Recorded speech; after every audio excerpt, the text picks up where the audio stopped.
સુરત શહેરના શિક્ષણ ક્ષેત્રે વધુ એક સિદ્ધિ ઉમેરાઈ। કેન્દ્રીય જળશક્તિ મંત્રીના હસ્તે સુરતને 34 કરોડ રૂપિયાના વિકાસ કામોની ભેટ આપવામાં આવી। આ પ્રસંગે શહેરની 9 સરકારી શાળાઓનું લોકાર્પણ અને સથાણાની નવી શાળાનું ખાતમુહૂર્ત પણ કરવામાં આવ્યું।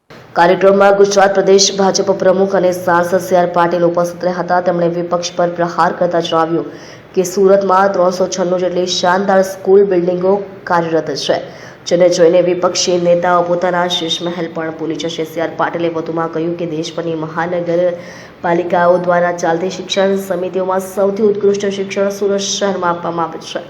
તેમણે વાલીઓને અપીલ કરી કે બાળકોના માત્ર રિપોર્ટ કાર્ડ પર સહી કરવાના બદલે શિક્ષકોને રૂબરૂ મળીને બાળકની પ્રગતિ અને ક્ષમતા વિશે ચર્ચા કરે।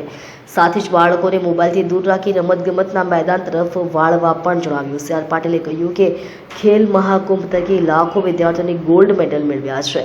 હવે રમતગમત માત્ર મનોરંજન નથી પણ શ્રેષ્ઠ કારકિર્દીનો વિકલ્પ બની છે। બાળકોને યોગ્ય શિક્ષણની સાથે સંસ્કાર આપવા પણ જરૂરી છે। શિક્ષકો માત્ર શિક્ષણ નથી આપતા પણ બાળ ઘડતર અને સમાજ સુધારણાનું કામ કરે છે। તેમણે ગૌરવ સાથે જણાવ્યું કે સુરત પાલિકાની શાળાઓમાં હાલ 2,10,000થી વધુ વિદ્યાર્થીઓ અભ્યાસ કરી રહ્યા છે અને 5,000થી વધુ શિક્ષકો સેવા આપી રહ્યા છે। વિદ્યાર્થીઓને પૌષ્ટિક આહાર,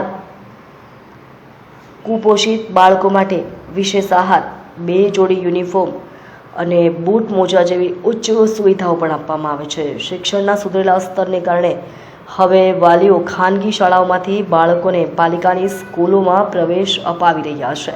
પાલિકાની સ્કૂલોના વિદ્યાર્થીઓ આજે ડૉક્ટર, વકીલ અને વૈજ્ઞાનિક બની રહ્યા છે। કાર્યક્રમના અંતે સી આર પાટીલે સારા શિક્ષક માટે મુખ્યમંત્રી, શિક્ષણ મંત્રી અને મેયર અને શિક્ષક ટીમનો આભાર માન્યો હતો।